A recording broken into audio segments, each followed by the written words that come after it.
Hello student, मेरा नाम है विनय और मैं हूं आपका कॉमर्स गुरु। चलिए करते हैं आज का चैप्टर शुरू। तो आज हम लोग जो चैप्टर सीखने जा रहे हैं वो स्टूडेंट लोगों के अंदर काफी खौफ बनाकर रखा है। ये चैप्टर देखिए नाम क्या है, BRS। चैप्टर का नाम है BRS। इसका फुल फॉर्म क्या होता है? Bank reconciliation statement. Bank reconciliation statement. तो बैंक मतलब आप लोगों को पता है, बैंक जहां पर पैसा जमा किया जाता है और जहां से पैसा निकाला जाता है। रिकॉन्सिलिएशन का मतलब होता है कि गलतियों को सुधारना, रिकॉन्साइल करना, जो गलती हो गया उसको सुधारना। स्टेटमेंट मतलब आपको पता है जहां पर हिसाब वगैरह लिखा जाता है। तो बैंक रिकॉन्सिलिएशन स्टेटमेंट आज का चैप्टर बहुत ही अच्छा है और बहुत ही इंपॉर्टेंट है।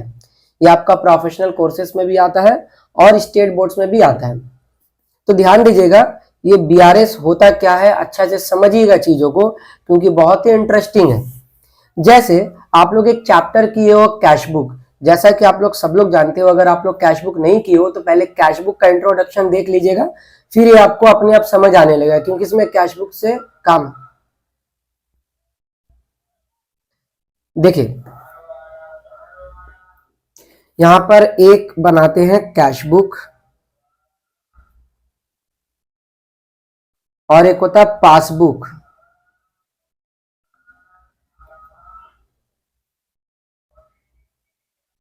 आप लोग कैश बुक पासबुक का नाम सुने होंगे। कैश बुक का तो चैप्टर भी है, पासबुक भी सुनेंगे। बैंक में अगर आप कोई अकाउंट खुलवाते हो तो आपको वहां से खाता मिलता है, बुक मिलता है, उसको पासबुक बोलते हैं।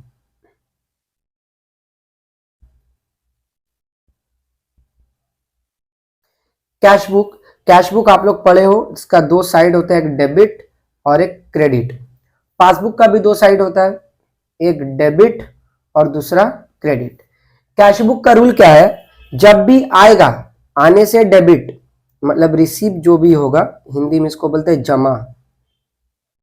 हिंदी अगर गलत लिखाएगा तो माफ कर दीजिएगा, बहुत साल हो गया हिंदी लिखा हुआ मेरा। और खर्च होने से, पेमेंट होने से क्रेडिट में लिखा जाता है। मतलब जब भी आपको पढ़ के लगे जमा हो रहा है, पैसा आ रहा है तो डेबिट में, और जा रहा है तो क्रेडिट में। यही कैश बुक का रूल था।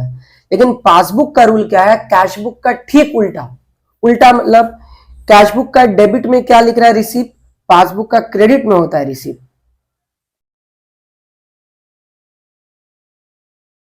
और कैश बुक का क्रेडिट में होता है पेमेंट, इसका डेबिट में होता है पेमेंट। मतलब दोनों एक दूसरा का उल्टा है। समझ आ रहा है? तो देखिए अब इस चैप्टर के बारे में और डिटेल में बात करते हैं। आप लोग बैंक कभी ना कभी गए होंगे, अपना पेरेंट्स के साथ या अकेले भी गए होंगे। नहीं गए तो पहले बैंक जाइएगा, ठीक है, उसके बाद ये वीडियो देखिएगा। तो आप जब बैंक जाते हैं पैसा जमा करने के लिए, ठीक है, आज के समय में बहुत टेक्नोलॉजी हाई हो गया है। तो क्या है ना, आप बैंक नहीं जाना पड़ता है, उसका एक आउटलेट होता है, जैसे ATM है ना, उसी तरह कैश डिपॉजिट मशीन होता है, CDM। वहां पर जाकर आप पैसा जमा कर सकते बिना बैंक में जाए। या अपने फ्रेंड्स को बोले भाई मुझे चाहिए कैश, तुम लोग बैंक में, मुझे, मैं तुम्हें दे रहा हूँ। या मुझे बैंक में पैसा चाहिए, तुमको हम कैश दे दे रहे, जैसे भी ट्रांसफर हो जाता है। जैसे आपको अगर बैंक में पेमेंट चाहिए तो किसी को कैश देके ले लीजिए, बैंक में जमा नहीं करना पड़ेगा। बट हम ये सब के बारे में बात नहीं कर रहे, हम पुराना जमाना में जा रहे हैं, जिस समय उतना इंटरनेट नहीं था उस समय में जा रहे हैं, क्योंकि ये चैप्टर समझिए उसी टाइम के लिए बना था। और आज भी यूज होता ही है, ऐसा बात नहीं यूज नहीं होता है, और है तो हम लोग को सीखना भी है। बट अभी के समय में अगर आप थोड़ा लॉजिक लगाने जाइएगा तो अजीब लगेगा कि सर अगर मेरा पास ऐसा ऑप्शन है तो हम लोग ये क्यों करें। बट क्या है, चैप्टर है, मुझे पढ़ना है और मार्क्स भी आएगा और कुछ नॉलेज भी मिलेगा, और काफी अच्छा चैप्टर है। तो चलिए आप बैंक गए, बैंक में जाने के बाद आप क्या करेंगे? पैसा जमा अगर आपको करना है तो एक आपको वहां से फॉर्म मिलता है, एक फॉर्म मिलता है, एक ऐसा फॉर्म रहता है। प्रॉपर तो फॉर्म नहीं बनाएंगे, बट ऐसे समझिएगा फॉर्म रहता है, ऐसे dot dot dot dot dot रहता है। यहाँ से एक स्लिप फटता है और इधर से एक फटता है, दोनों में लिखा जाता है अपना डिटेल, अकाउंट नंबर, कितना रुपया जमा करना है, कितना का नोट है, वगैरह वगैरह, डेट साइन सब लगता है। बैंक वाला क्या करता है, एक साइड अपने पास रख लेगा और एक साइड में स्टैम्प मारकर आपको दे देगा। तो ऐसे ही जमा होता है। इस कागज को बोलते हैं पे इन स्लिप, पे इन स्लिप बोलते हैं, ठीक है ना, पे इन स्लिप। डिपॉजिट फॉर्म भी बोला जाता है। अब बैंक में जाते बोलते हैं ना भैया वो फॉर्म कहाँ है, पे इन स्लिप कहाँ है। पे इन स्लिप तो बहुत कम लोग यूज करते हैं कि भैया वो डिपॉजिट फॉर्म कहाँ है, पैसा जमा करने वाला फॉर्म कहाँ है, तो उस फॉर्म में लिखा जाता है। अब चलिए आगे बताते हैं।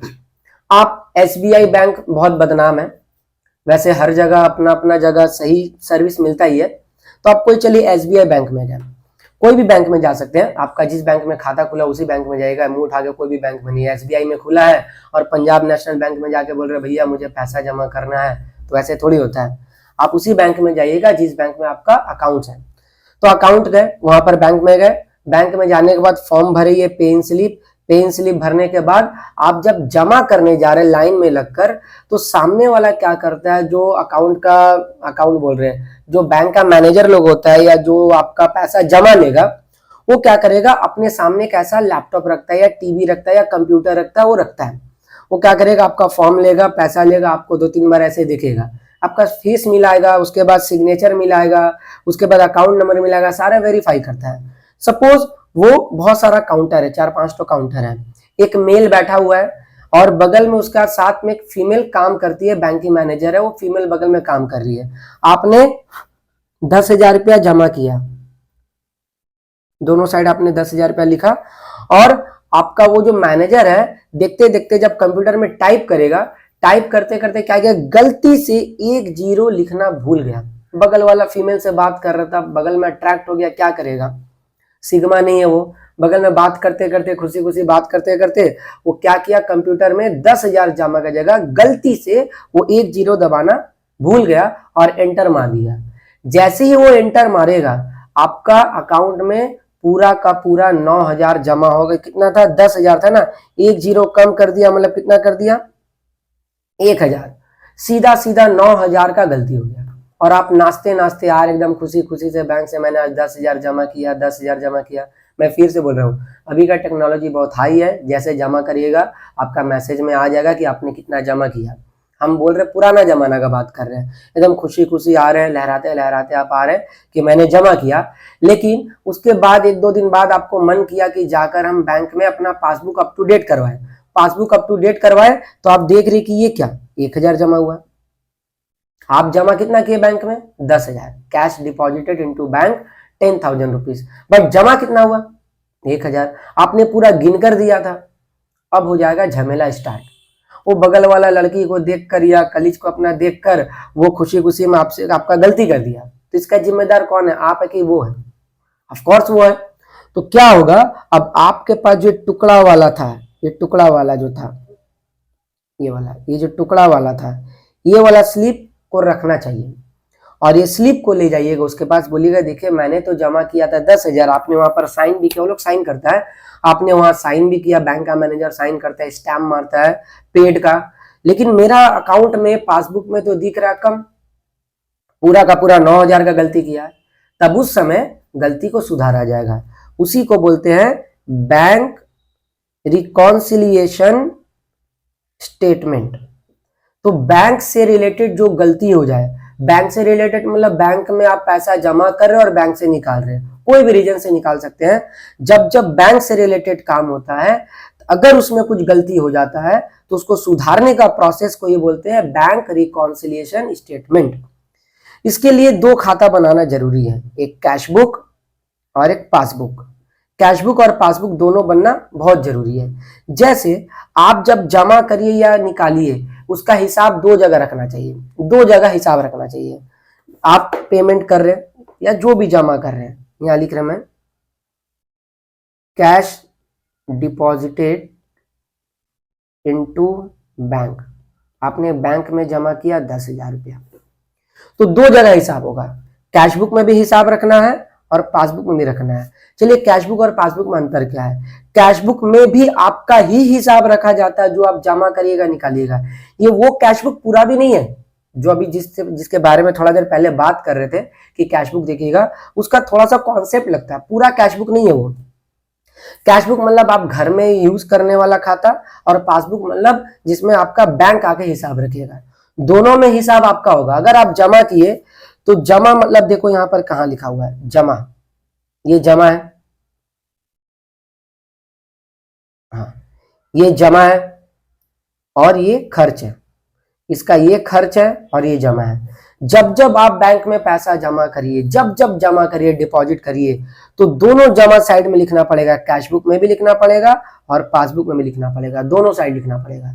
फिर से सुनिए, जब जब आप पैसा जमा करिएगा, जब जब जमा करिएगा, तो दोनों खाता में आपको हिसाब रखना पड़ेगा, कैशबुक में भी पासबुक में भी।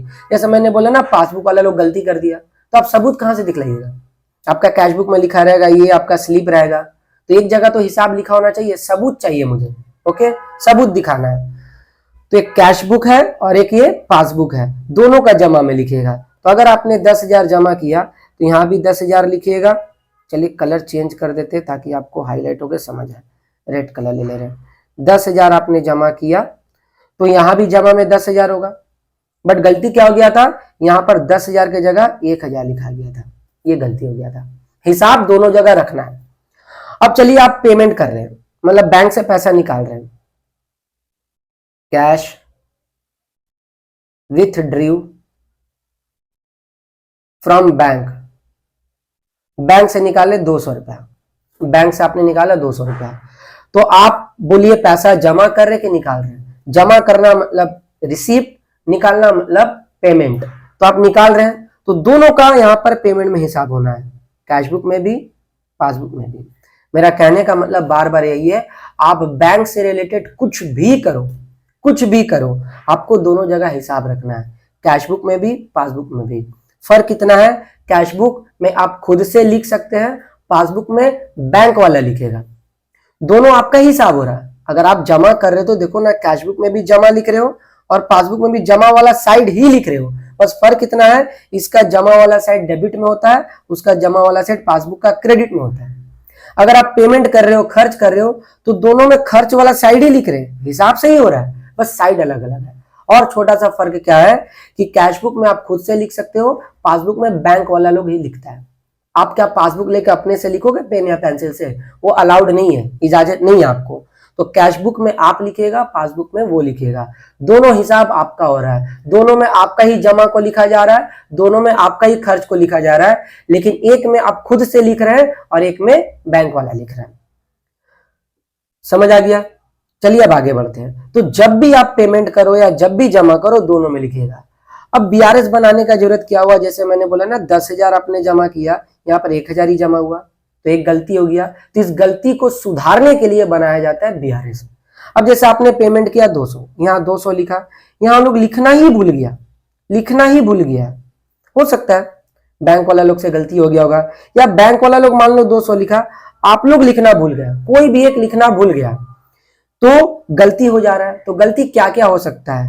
हो सकता है एक साइड नहीं लिखा हुआ हो, मतलब या तो कैशबुक में नहीं लिखा हुआ हो या तो पासबुक में नहीं लिखा हुआ हो।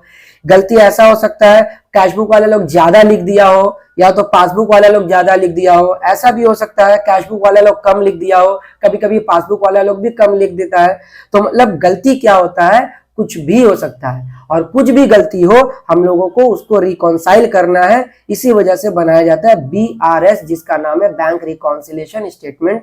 ये आपका सीए सीएमएस सब कोर्सेस में आता है और क्लास 11 में भी है, बहुत ही इंटरेस्टिंग है। तो अब तक हम लोगों ने क्या पढ़ा, बीआरएस देखिए, बीआरएस का फुल फॉर्म हो गया बैंक रिकॉन्सिलिएशन स्टेटमेंट। इसमें आपको क्या करना है, बैंक में जो भी पैसा जमा करते हैं और बैंक से जो भी पैसा निकालते हैं, उसमें अगर हिसाब रखते हुए कुछ गलती हो गया तो उसको सुधारने का काम होता है। कैशबुक भी आपका है, पासबुक भी आपका है, दोनों आपका है, लेकिन कैशबुक में हिसाब आप खुद से लिखिएगा और पासबुक में बैंक वाला लिखिएगा। करना क्या है, जब जब पैसा जमा करिए दोनों का जमा वाला साइड होगा, सॉरी ये था, जमा वाला साइड लिखिए दोनों का, जब जब खर्च होगा दोनों का खर्च वाला साइड लिखिए। दोनों में हिसाब रखना है, और दोनों में से कोई एक जगह गलती हो जाता है तभी बनाया जाता है बीआरएस। याद रखिएगा बीआरएस गलती को लेकर बनाया जाता है, सही चीज को छेड़छाड़ नहीं करना है। सही लिखा हुआ यहाँ 10,000 लिखा हुआ, यहाँ भी 10,000 लिखा हुआ, कोई गलती हुआ? कोई गलती नहीं हुआ। गलती को छेड़ने जाइएगा तो एक नया गलती जन्म ले लेगा, तो गलती को नहीं छेड़ना है आपका, जो सही चीज को एकदम नहीं छेड़ना है, जो सही है उसको पूरा रहने दीजिएगा। सही चीज को अगर आप छेड़छाड़ करिएगा तो आपका एक गलत हो सकता है। जो गलत लिखा हुआ है उसी का आपको हिसाब करके उसको करेक्ट करना है। ओके, तो चलिए आगे हम लोग काम करते हैं। तो पे इन स्लिप भी आपको पता है। देखिए अब आगे, तो बैंक में आप जमा करने जा रहे हैं। अच्छा, एक बात और बता दे कि आखिर क्यों पासबुक में क्रेडिट साइड में जमा लिखा रहता है और कैश बुक का डेबिट में लिखा रहता है। चलिए बता दें, क्योंकि आप पासबुक घर में खोल के देखिएगा तो आपका वहां पे कॉलम बना रहता है, एक डेबिट का और एक क्रेडिट का और एक अवेलेबल बैलेंस का।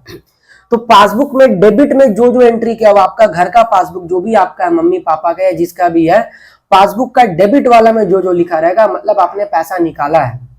जैसे कभी हम लोग यूपीआई से, फोन पे से वगैरह से पेमेंट करते हैं तो लिखते हैं your account has been debited by ₹200, मतलब आपका अकाउंट डेबिट हुआ। मतलब बैंक वाला बोल रहा है डेबिट हुआ, बैंक वाला मतलब पासबुक बोल रहा है डेबिट हुआ, तो पासबुक का डेबिट देखिए क्या, पासबुक का डेबिट क्या, खर्च है। इसी वजह से जो मैसेज आता है और account has been debited by ₹, इतना मतलब आपका अकाउंट से कटा। अगर आपको कभी मैसेज आया बैंक की तरफ से और account has been credited by ₹, something इतना इतना इतना, मतलब आपका बैंक अकाउंट में पैसा आया है। तो पासबुक मतलब बैंक। तो बैंक क्या करता है, जब जब आपके अकाउंट से काटता है तो डेबिट में लिखता है, और जब जब अकाउंट में आपका जमा करता है तो वो क्रेडिट में लिखता है। ऐसा क्यों? कैश बुक में हम लोग डेबिट में लिखते हैं, पासबुक में क्रेडिट में क्यों लिखते हैं? इसका एक कारण है सबसे अच्छा, हर लोग अपने तरफ से सोच रहा है। देखिए बैंक वाला हिसाब रख रहा है आपका, लेकिन सोच रहा है वो अपने तरफ से। कैश और बैंक क्या है? रियल अकाउंट है। रियल अकाउंट क्या होता है? वो अकाउंट जो संपत्ति से संबंधित हो। An account which is related to any asset और property is known as real account. Real account का मतलब जो संपत्ति से संबंधित हो। तो पैसा और बैंक बैलेंस दोनों आपका संपत्ति है, तो संपत्ति से संबंधित अकाउंट को बोलते हैं रियल अकाउंट। और रियल अकाउंट का जो गोल्डन रूल है, गोल्डन रूल है रियल अकाउंट का, डेबिट में क्या था, what's comes in debit what goes out credit, मतलब आने से डेबिट जाने से क्रेडिट। तो सोच के देखिए ना, अगर हिसाब रख रहा है आपका पासबुक वाला लोग, लेकिन सोच रहा अपने तरफ से, तो आप अगर जमा किए, वैसे पासबुक वाला लोग इसको रियल अकाउंट नहीं समझता, इसको पर्सनल अकाउंट समझता है, इसको लायबिलिटी समझता है। कैसे? अगर आप जमा कर रहे हो, मैं आपको अपना पैसा 1 लाख रुपए रखने दूं तो पैसा आपका हो जाएगा, लेकिन भागना मत, ठीक है ना, वो पैसा आपका तो नहीं हो जाएगा। तो आपके मन में एक रिस्पॉन्सिबिलिटी आ जाएगा कि मुझे सर को 1 लाख देना है, सर ने रखने दिया है। तो जो बाद में देना है उसे कर्ज बोलते हैं, जो बाद में चुकाया जाता है कहीं ना कहीं वो लायबिलिटी है। तो बैंक में आपने जमा किया, बैंक वो क्रेडिट में इसलिए लिखता है क्योंकि बैंक को लगता है वो लायबिलिटी है, और लायबिलिटी ऑलवेज क्रेडिट होता है। आप बेसिक नॉलेज अगर थोड़ा लेकर आइएगा तो आपको ज्यादा समझ आएगा। तो लायबिलिटी ऑलवेज क्रेडिट होता है, तो वो लोग मेरा जमा को कर्ज मानता है। और जैसे कर्ज खत्म हो रहा है, अब बैंक से हम निकाल लिए 10,000 जमा किए, उसमें से 2,000 निकाल लिए, तो लोगों को रिलैक्स हो जाए, अच्छा 10,000 था अब 2,000 ले लिया। मैंने आपको 1 लाख दिया रखने को, उसमें से 30,000 निकाल ले, तो आपको भी राहत है, अरे चलिए सर निकाल लिए अपना पैसा ले गए, अब 70,000 ही सर को वापस करेंगे, जल्द से जल्द सर अपना पैसा ले जाए, क्योंकि रहेगा कुछ हो जाएगा तो कौन जिम्मेदार होगा। तो बैंक वाला लोग आपका जमा को कर्ज मानता है, और कर्ज क्रेडिट में लिखा जाता है। वो रिसीव इसलिए लिखा क्योंकि आप खुश हो जाओ, अच्छा मेरा रिसीव हुआ, बट बैंक की तरफ से सोचिएगा तो बैंक उसको लायबिलिटी मानता है। ये बात आपको लिख के बताएगा नहीं तो आप नाराज हो जाइएगा कि ये कर्ज कैसे हो गया। तो आपको खुश करने के लिए बोलता है लो ये रिसीव है, लेकिन साइड अलग है। आपको क्या फर्क पड़ता है, कोई भी साइड हो, रिसीव में लिखा हुआ है ना पैसा आया है, पेमेंट में लिखा हुआ पैसा जा रहा है, कैश बुक पासबुक में अलग अलग जगह लिखा, कोई बात नहीं है, हिसाब तो वही हो रहा है। तो जब जब जमा करिएगा कैश बुक का यहाँ और पासबुक का यहाँ, जब जब खर्च करिएगा कैश बुक का यहाँ पासबुक का यहाँ, तो फाइनली हिसाब में दोनों में आपका हिसाब रखा जा रहा है बैंक से रिलेटेड ट्रांजैक्शन का, लेकिन एक रख रहा है कैश बुक वाला लोग और एक रख रहा है बैंक वाला लोग। कैश बुक वाला लोग आप खुद आप अपने से लिखिएगा, पासबुक वाला लोग जो बैंक करेगा। देखिए इसका इंट्रोडक्शन बहुत इंपॉर्टेंट है, अभी हम सम्स स्टार्ट नहीं कर रहे, इंट्रोडक्शन पे इंट्रोडक्शन दिए जा रहे हैं, बहुत इंपॉर्टेंट है। अगर आप इंट्रोडक्शन से इसे सीख जाते हैं तो बीआरएस आस्ते आस्ते आप सीख जाइएगा। और आज हम कोशिश कर रहे हैं फुल इंट्रोडक्शन देने का, ताकि आपको बाद में दिक्कत ना हो। आप बार बार वीडियो को पीछे करके देखिए, जितना बार हो सके देखिए, आपको समझ आना चाहिए। जब तक समझ नहीं है पीछे कर करके देखिए, पूरा इंट्रोडक्शन है। तो समझ गए बीआरएस बैंक से रिलेटेड जो भी ट्रांजैक्शन हम लोगों का होता है, जमा करना या निकालना, उसमें अगर कुछ गलती आ जाता है कैशबुक या पासबुक में, कोई का भी गलती हो सकता है हम लोग का भी गलती हो, कैशबुक वाला का भी हो, उसको सुधारने का काम करता है बीआरएस। तो बीआरएस गलती जो होता है उसके लिए काम करता है। अंतर जो होता है, जैसे यहाँ पर 10,000 है, यहाँ पर है आपका 1,000 का एंट्री हुआ था, बोले थे ना शुरू में, आप 10,000 जमा किए हो, वो लोग लिख दिया गलती से 1 0 कम लिखा है, मतलब 1,000 लिखा है, तो अंतर कितना का है? 9,000 का। आप जमा किए 10,000 लेकिन उन लोग लिखा 1,000, तो अंतर कितना का है? 9,000। तो बीआरएस इस 10,000 को लेकर नहीं बनेगा ना, बीआरएस 1,000 को लेकर बनेगा, बीआरएस 9,000 को लेकर बनेगा, क्योंकि गलती कितना का हो रहा है? 9,000 का। तो बीआरएस 9,000 को लेकर बनता है। तो याद रखिएगा बीआरएस हमेशा डिफरेंसेस को लेकर बनता है, अंतर को लेकर बनता है। तो ना बीआरएस 10,000 को लेकर बना, ना बना 1,000 को लेकर, क्योंकि 10,000 तो अपना जगह सही है, वो 1,000 भी कहीं ना कहीं सही है, उसमें गलती क्या और 9,000 लिखना चाहिए था, वो नहीं लिखा। तो अंतर कितना का होगा? 1,000 का होगा कि 10,000 का होगा कि 9,000 का होगा? 9,000 का होगा। तो 9,000 के लिए बीआरएस बनेगा। तो नया चीज हम लोग क्या सीखे? बीआरएस इस 9,000 को लेकर बनता है। तो चलिए अब आगे सीखेंगे हम लोग कि इस अंतर को या जो भी गलती है उसको रेक्टिफाई कैसे करेंगे, बीआरएस कैसे बनाया जाता है। अब तक तो सीखे गलती क्या क्या हो सकता है, कभी कैशबुक वाला गलती कर सकता है, कभी पासबुक वाला, कोई भी ज्यादा कम लिख सकता है, कुछ भी गलती हो सकता है, उसका रेक्टिफिकेशन कैसे होगा वो सीखते हैं अब आगे हम लोग। चलिए अब आगे बता रहे हैं, ध्यान दीजिए।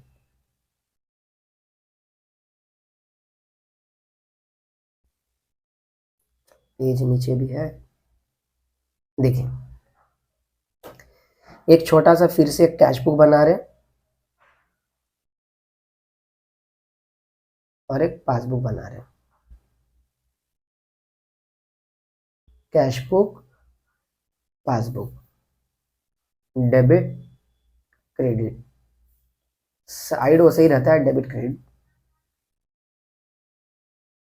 इसमें हो जाएगा रिसीप और इसका यहाँ रिसीप होगा, पेमेंट, इसका यहाँ पेमेंट।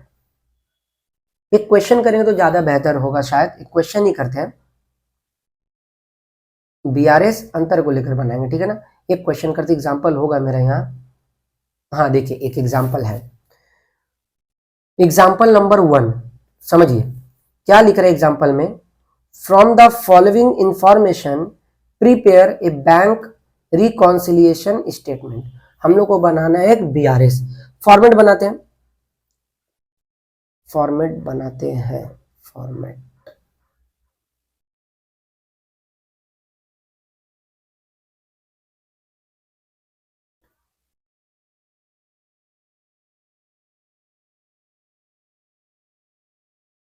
फॉर्मेट बनाने में टाइम जाता है।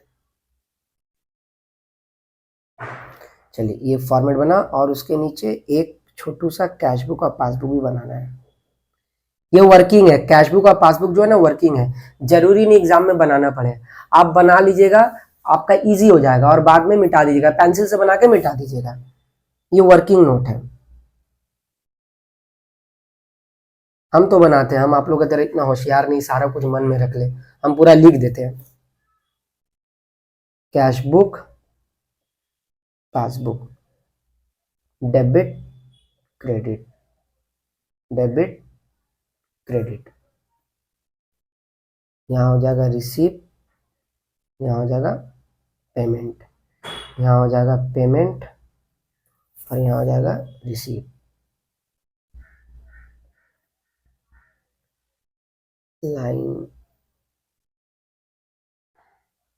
यहाँ लिखना है डेबिट, यहाँ लिखना है क्रेडिट, ये बाद में बताएंगे क्या है। चलिए ऊपर फॉर्मेट है, यहाँ रुपीस, यहाँ भी रुपीस का साइन,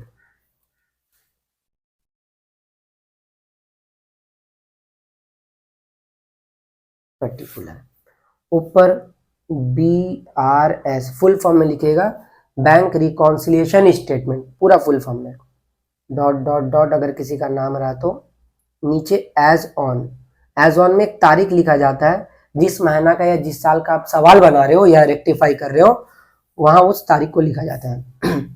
देखिए अब सॉल्व करते हैं, एक क्वेश्चन के थ्रू सॉल्व करेंगे तो ज्यादा बहुत अच्छा समझ आएगा। लिख रहा था बीआरएस बनाना है, बना रहे बीआरएस, लिख रहा है ए नंबर पॉइंट में highlighter, bank balance as per cash book ₹5,000। देखिए आपको यहां पर जब हम यहाँ इंट्रोडक्शन दे रहे थे तो क्या करेगा ना, या तो कैश बुक का या तो पासबुक का किसी एक का बैलेंस बता देगा बैंक का, कि कैश बुक के अकॉर्डिंग बैंक में मेरा इतना रुपया है और पासबुक के अकॉर्डिंग बैंक में मेरा इतना रुपया है। अब दोनों मैच नहीं हो रहा। मान लीजिए कैश बुक के अकॉर्डिंग बैंक में जमा जो मेरा है, कैश बुक के अकॉर्डिंग बैंक में जमा है 10,000 रुपया, लेकिन पासबुक के अकॉर्डिंग वो है 6,000। क्या दोनों का रिसीव जमा मैच हो रहा है? बिल्कुल नहीं हो रहा। तो उस अंतर को 4,000 को डिफरेंसेस जो आ रहा है, जैसे कैश बुक में 10,000 रुपया टोटल जमा में दिख रहा है और पासबुक में 6,000 दिख रहा है, तो बताइए ये 4,000 का डिफरेंस कहां हो गया? तो कोई ना कोई तो गलती किया होगा, या तो कैश बुक वाला गलती किया होगा या तो पासबुक वाला गलती किया होगा। वही गलती को पकड़ना है और उसको सुधारना है। देखिए बीआरएस का पहले जमाना में कितना अच्छा काम होता था। अब आप 1-1.5 महीना से बैंक कभी गए नहीं है, कभी बैंक नहीं गए, खाली पैसा आप जमा किए, बट अगर बैंक गए भी है तो पासबुक अप टू डेट नहीं करवाए। अचानक रात में 1-1.5 बजे आपको बैंक में जाने का जरूरत पड़ रहा है, या पासबुक में ये पता लगाना पड़ रहा है कि मेरा बैंक में फाइनली कितना रुपया जमा है। पहले का जमाने का बात कर रहे हैं, तो 1:30 बजे रात में आपको अचानक इमरजेंसी आ गया, तो क्या करिएगा? 1:30 बजे रात में बैंक खुला रहेगा? नहीं ना। तो आप क्या करिएगा, ये जो कैश बुक पासबुक बना हुआ है इसके जरिए हिसाब पता लगा सकते हैं कि मेरा बैंक में कितना जमा है नहीं, क्योंकि कैश बुक में भी लिखा हुआ है। मान लीजिए पासबुक अप टू डेट नहीं है, कैश बुक में तो लिखा है, हर एंट्री कैश बुक में भी लिख सकते हैं क्योंकि कैश बुक तो आपके पास ही है। चलिए तो इस सवाल में आते हैं, bank balance as per cash book करना क्या है उस पर फोकस करते हैं। सबसे पहले आपको 4 शब्द लिखना है, बैंक बैलेंस एज पर। ऑलवेज हर सवाल में कोई भी बीआरएस का समस्या है, आपको ये 4 वर्ड जरूर लिखना है, bank balance as per, bank balance as per. ये 4 शब्द लिखना ही है, एकदम रट्टा मार लीजिए, हर सवाल में लिखना है बैंक बैलेंस एज पर। याद रखिएगा इस बात को, हर सवाल मतलब हर सवाल आपको लिखना ही है बैंक बैलेंस एज पर। उसके बाद आपको लिखना है या तो कैश बुक या तो पासबुक, इन दोनों में से कोई एक को लिखना है, या तो कैश बुक या तो passbook. Bank balance as per तो रहेगा, ये एकदम कंफर्म है, बैंक बैलेंस एज पर रहेगा। उसके बाद या तो कैश बुक या तो पासबुक। अब कैश बुक लिखेगी पासबुक लिखे, ये आपको चिंता नहीं करना, क्वेश्चन में बता देगा कि कैश बुक है कि पासबुक। जैसे अभी वाला सवाल में देखिए क्या बताया, cash book, bank balance as per cash book, तो अभी क्या होगा कैश बुक, पासबुक को मिटा दिए। समझ आ गया? याद रखिएगा पहला लिखना है बैंक बैलेंस एज पर, उसके बाद कैश बुक या पासबुक, ये क्वेश्चन में आपको बता देगा, मतलब बैंक में जो पैसा है वो कैश बुक के अकॉर्डिंग कितना है, व्हाटएवर। ये 4 लाइन लिखना आपको, बैंक बैलेंस एज पर, उसके बाद कैश बुक या पासबुक कहां रहेगा वो क्वेश्चन में ही बता देगा। अभी जैसे कैश बुक था तो कैश बुक हमने लिख दिया, कितना रुपया है 5,000, बाहर लिख देंगे। एक और काम करना है, इसके बगल में या तो आपको डेबिट लिखना है या तो क्रेडिट लिखना है, या तो डेबिट लिखना है या तो क्रेडिट लिखना है। बैंक बैलेंस एज पर हो गया, कैश बुक या पासबुक, उसके बाद या तो डेबिट लिखना है या तो आपको क्रेडिट लिखना है। अब इस डेबिट और क्रेडिट के लिए कभी कभी क्वेश्चन में बता देता है डेबिट होगा कि क्रेडिट होगा, कभी कभी नहीं बताता है। तो चलिए देखते हैं कि क्वेश्चन में बताया है कि नहीं। तो bank balance as per cash book या पासबुक नहीं बताया है, bank balance as per cash book लिख दिया था, डेबिट और क्रेडिट नहीं बताया है। तो अगर कभी डेबिट या क्रेडिट नहीं बताया, यहाँ ब्रैकेट में लिखना है या तो डेबिट या तो क्रेडिट। अगर डेबिट या क्रेडिट नहीं बताया है तो आपको एक काम करना पड़ेगा, जाना पड़ेगा आपको यहाँ पर जो कैश बुक बनाए हो, देखो यहाँ पर कैश बुक और पासबुक है ना, तो वहां पर बैंक बैलेंस एज पर क्या था कैश बुक, तो आप सीधा आ जाना कैश बुक में, समझ गए, सीधा आ जाना कैश बुक में। ओके, उसके बाद देखना अगर नहीं बताया डेबिट या क्रेडिट तो अच्छा मानना, अच्छा वाला साइड क्या है। आप सोचो बैंक में जमा कर रहे हो, अच्छा है या बैंक से निकालने टाइम अच्छा है? हर लोगों के लिए जमा अच्छा होता है, तो जमा करना अच्छा होता है और पेमेंट करना खराब होता है। तो आप देख लीजिएगा वो जमा है कि पेमेंट है। तो bank balance as per cash book है, अब यहाँ पर डेबिट या क्रेडिट लिखना है, तो आप क्या लिखिएगा, तो फिर से बोल रहे हैं अगर आपको कैश बुक या पासबुक कुछ भी दे, जो दे उसमें चला जाना, अगर डेबिट क्रेडिट मेंशन ना करे तो जो है उसमें चला जाना है। तो चला गया हम लोग कैश बुक में, क्योंकि कैश बुक दिया है। अब अच्छा वाला साइड सोचना है। अच्छा मतलब जमा या पेमेंट, मतलब रिसीव या पेमेंट। रिसीव, तो रिसीव कौन सा साइड है, डेबिट में, तो यहां पर डेबिट लिख देंगे। समझ गए? चलिए अब आगे। तो अभी 4 शब्द क्या लिखा मैंने, बैंक बैलेंस एज पर, या तो कैश बुक या तो पासबुक क्वेश्चन में दे देगा। उसके बाद डेबिट या क्रेडिट आपको लिखना है। अगर डेबिट क्रेडिट दे दिया तो बहुत अच्छा बात है, अगर डेबिट क्रेडिट नहीं दिया तो जो कैश बुक दिया तो कैश बुक में आ जाइएगा, पासबुक दिया तो पासबुक में आ जाइएगा, जो भी बुक दिया उस साइड में जाइए, उसमें जाइएगा। और अच्छा सोचना है, अच्छा मतलब जमा। अगर यहाँ लिखता है bank balance as per passbook, तो पासबुक में जाते हैं। डेबिट क्रेडिट नहीं बताते तो अच्छा सोचते, तो पासबुक का अच्छा क्या है, रिसीव, हर का अच्छा रिसीव होता है। ये कौन सा साइड है, क्रेडिट, तो यहां पर क्रेडिट लिखते हैं। समझ गए? अब जैसे ही ये हो गया, अब आपको एक फॉर्मूला नीचे दिखता होगा, डेबिट क्रेडिट, ऊपर जो है वो माइनस होगा और ये प्लस हो जाएगा। ये फॉर्मूला है, ऊपर जो ऊपर डेबिट है तो माइनस हो जाएगा। अगर ऊपर क्रेडिट लिखा रहता है यहाँ, तो क्रेडिट का बगल में माइनस लिखते हैं, तो एक माइनस होगा तो अपोजिट वाला प्लस हो जाएगा। यहां तक अगर आप काम कर लिए तो आपको 1 मार्क्स एग्जाम में मिल जाएगा। बैंक बैलेंस एज पर 4 शब्द लिखना है, हम बार बार रिपीट करें ताकि ध्यान में जाए पूरा। बैंक बैलेंस एज पर लिखना है, कैश बुक या पासबुक क्वेश्चन में बता देगा। डेबिट क्रेडिट बताए तो अच्छा है, नहीं तो आप क्या करिएगा, जो बुक बोला उस बुक का अच्छा वाला साइड जाके लिख दीजिएगा। कैश बुक का अच्छा डेबिट होता है, पासबुक का अच्छा क्रेडिट होता है, ऊपर लिख दीजिएगा। और ऊपर जो लिखेगा वो माइनस में चला जाएगा फॉर्मूला में। चलिए अब आगे काम करते हैं। बी नंबर, ए नंबर काम हो गया। बी नंबर में लिख रहा है, check issued but not presented for payment. पूरा चेक आपने इशू किया, इशू मतलब होता है पेमेंट करना, ओके। चेक आपने इशू किया मतलब आपने चेक किसी को दिया है। तो चेक अगर आप किसी को दीजिएगा तो जमा है कि खर्च है। हम ही आपको चेक दे रहे, तो मेरे लिए खर्च है ना, आपके लिए रिसीव हो सकता है लेकिन मेरे लिए वो खर्च है।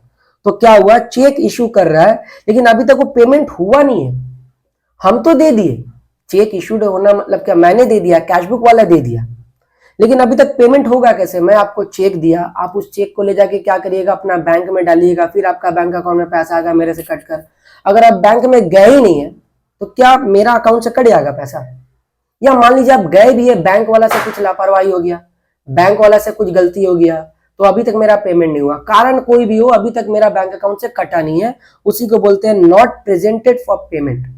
Okay, check issued but not presented for payment. आपके मन में सवाल आएगा, सर पेमेंट तो दोनों साइड में है, कैश बुक में भी है, पासबुक में भी है, तो आपको कैसे पता कि कैश बुक में पेमेंट साइड नहीं हुआ कि पासबुक का पेमेंट साइड में एंट्री नहीं हुआ? तो सुनिए, जब कभी ना देना तो ऐसा सोचिएगा, ये बात सबसे पहले किसको पता चला होगा। अगर हम किसी को चेक दे रहे तो सबसे पहले मुझे ये बात पता चलेगा कि बैंक वालों को पता चलेगा, मुझे पता चलेगा। तो ऐसा में मानना, जिसको सबसे पहले पता चलेगा वहां पर उसका एंट्री लिखा हुआ है।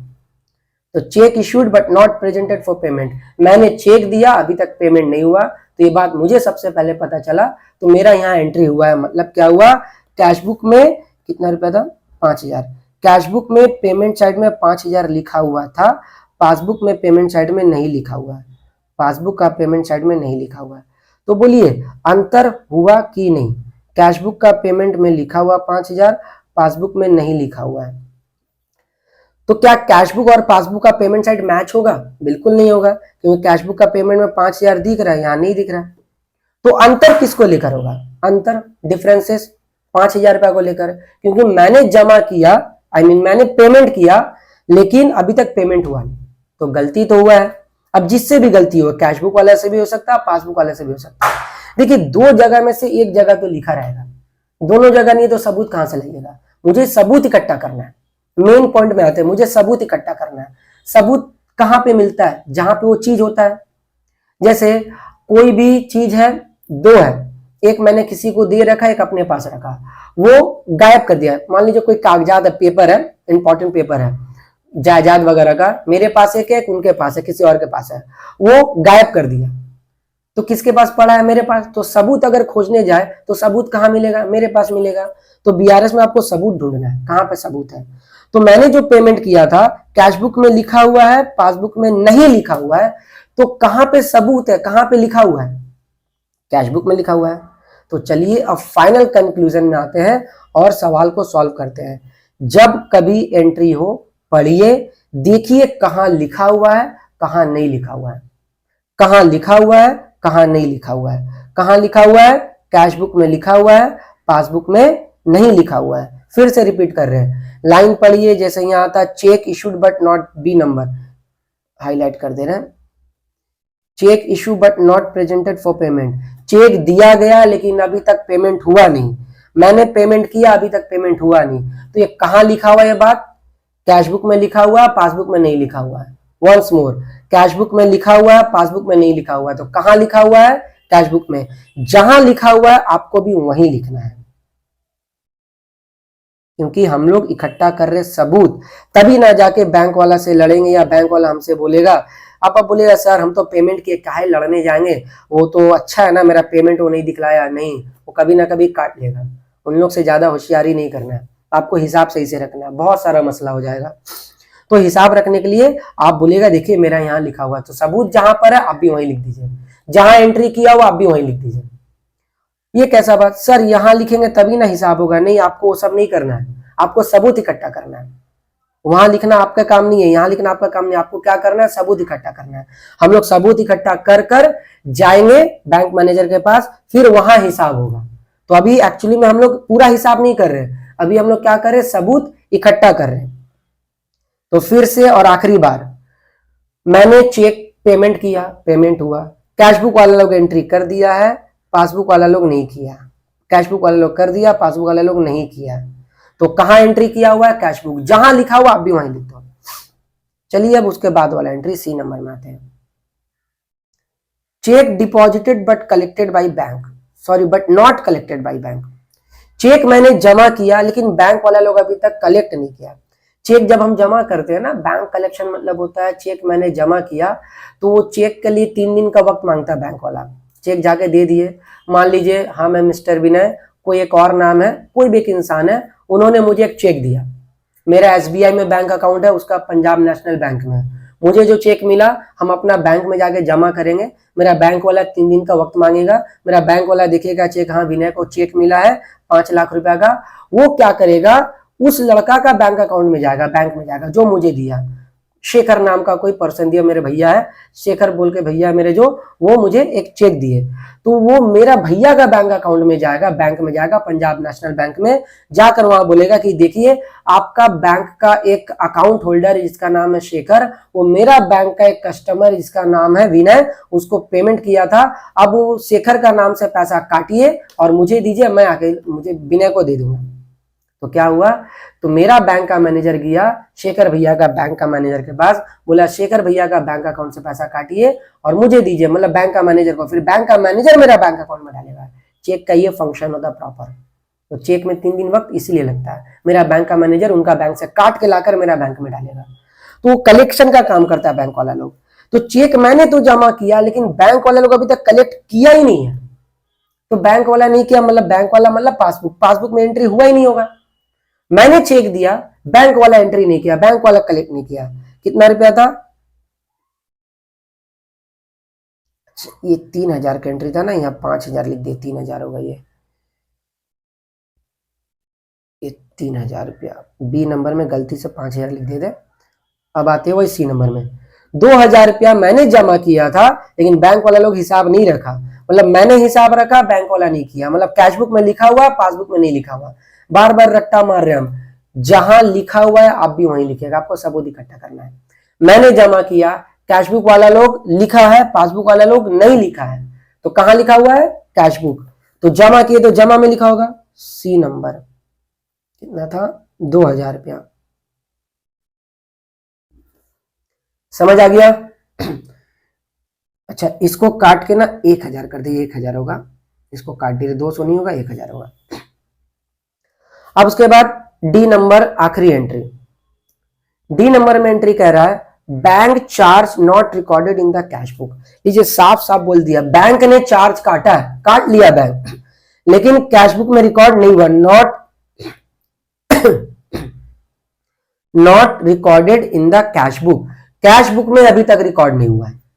तो साफ साफ तो बोल दिया कैश बुक में रिकॉर्ड नहीं हुआ है, एक जगह नहीं हो तो दूसरा जगह हुआ होगा, कोई ना कोई एक जगह लिखा हुआ रहता है। कैश बुक में नहीं लिखा हुआ है, not recorded in the cash book, cash book में नहीं लिखा हुआ है, तो कहां लिखा हुआ है? पासबुक में। हम लोग क्या कर रहे हैं, जहां लिखा हुआ है हमको भी वहीं लिख देना है, क्योंकि सबूत इकट्ठा करना है। तो क्या हुआ था, चार्ज काटा था ना, तो पेमेंट, तो डी नंबर में 1000 रुपया लिख दिया। पूरा का पूरा बात समझ आ गया। तो किया क्या हम लोगों ने पढ़ा, पढ़ने के बाद एंट्री जहां हुआ हम भी वहीं लिख दिए, जहां नहीं हुआ वहां छोड़ देंगे, हमको नहीं लिखना है। मैंने जमा किया, कैश बुक में लिखा हुआ तो कैश बुक में लिख देंगे, पासबुक में नहीं लिखा हुआ तो नहीं लिखेंगे, जहां नहीं लिखा हुआ नहीं लिखना है, जहां लिखा हुआ है वहीं लिखना है। और दोनों में से कोई एक जगह तो लिखा रहेगा, या तो कैश बुक में एंट्री किया रहेगा तो पासबुक में, दोनों में से एक जगह लिखा रहेगा। दोनों जगह लिखा हो तो गलती क्या हुआ? गलती हुआ ही नहीं है। अब ये करने के बाद, ये जो हम लोगों ने किया है इतना सारा मेहनत वाला काम, अब इसको बैठाना है यहां पर। आपको मार्क्स इसी पे मिलेगा, इस पे मार्क्स नहीं मिलेगा। ये तो वर्किंग था, अगर ये अब बना लेते हैं तो आसान हो जाता है ये। तो चलिए अब काम करते हैं फाइनल। सबसे पहले लिखेंगे ऐड, ऐड।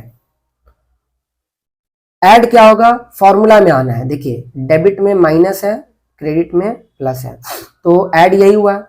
तो सारा क्रेडिट फॉर्मूला के हिसाब से जाना, पहले लिखना ऐड, फिर फॉर्मूला में आके देखना ऐड कौन है, लेस कौन है। तो जो ऐड है पहले उसका काम होगा। कौन ऐड है? क्रेडिट में ऐड है, तो पहले क्रेडिट वाला काम होगा। मतलब कैशबुक का भी क्रेडिट वाला साइड ढूंढेंगे पूरा, और पासबुक का भी क्रेडिट वाला साइड ढूंढेंगे पूरा। तो कैशबुक का क्रेडिट में कितना है? बी नंबर है, यहाँ नंबर लिखेंगे बी, और क्वेश्चन में जो लिखा हो पूरा वो लाइन को छाप देना है, पूरा कॉपी, जिसमें आप लोग एक्सपर्ट वही काम करना है। बी नंबर पूरा लाइन कॉपी कर देना, इस लाइन को पूरा। यहाँ पर कितना रुपया है? 3000, ठीक है ना। तो क्या किया, पहले लिखे ऐड, उसके बाद फॉर्मूला में जाना है। हो सकता है कभी डेबिट में ऐड लिखा हो सकता है कभी क्रेडिट में ऐड लिखा हो, तो जो भी ऐड है वो साइड वाला को पूरा लिख देना है, कैशबुक पासबुक मिला के। कैशबुक का क्रेडिट में 3000 था, मैंने लिख दिया। पासबुक में क्रेडिट में कुछ नहीं है, नहीं है तो नहीं लिखेंगे, होता तो लिखते। क्रेडिट का काम हो गया। अब ऐड कर देते हैं, और कुछ नहीं है ऐड में, तो इसको बाहर लिख दे रहे हैं। इसको बोलते इनर कॉलम, इसको बोलते आउटर कॉलम। आउटर कॉलम में 3, 5000 यहां लिखा हुआ ऐड, तो 5 या 3 हो गया 8000। ऐड का काम खत्म, अब लेस का काम करना है। लेस, फॉर्मूला में लेस क्या है? डेबिट। तो अब सारा डेबिट वाला लिखना है, कैशबुक का भी डेबिट वाला लिखना है, पासबुक का भी डेबिट वाला लिखना है। कैशबुक का डेबिट में सी नंबर है, तो यहाँ सी नंबर लिखेंगे, पूरा लाइन को कॉपी करेंगे और अमाउंट लिखेंगे 2000। कैशबुक का डेबिट में सारा हो गया खत्म। अब पासबुक का डेबिट में आ रहा है, डी नंबर पॉइंट है, लिखेंगे, पूरा लाइन को कॉपी करेंगे और अमाउंट लिखेंगे। समझ आ गया? अब और कुछ नहीं है, तो इसको भी बाहर कर दे रहे, 2000, 1000, 3000। ये क्या होगा? लेस, इकट्ठा लेस करेंगे। अब पहले 2000 लेस किए, फिर 1000 लेस किए, उससे अच्छा दोनों लेस को जोड़कर एक बार में लेस कर देंगे। तो 8000 में से 3000 चला गया, तो कितना बचा? 5000 रुपया। ये हो गया आंसर। नाम होगा इस आंसर में बैंक बैलेंस, वही 4 वर्ड फिर से कॉपी करेंगे, बैंक बैलेंस एज पर। देखिए यहाँ 4 था ना, बैंक बैलेंस एज पर, यहाँ भी लिखेंगे बैंक बैलेंस एज पर, पूरा कॉपी। फिर क्या है? कैशबुक, तो यहाँ लिखेंगे पासबुक, उल्टा। Okay, bank balance as per, bank balance as per, cash book passbook. Okay, तो क्या लिखा? Bank balance as per, bank balance as per. यहाँ कैशबुक है तो यहाँ क्या करेंगे? पासबुक। यहाँ पासबुक रहता तो यहाँ करते कैशबुक, उल्टा लिखेंगे। यहाँ कैशबुक है तो यहाँ पासबुक, यहाँ डेबिट है तो यहाँ पर जो आप सोच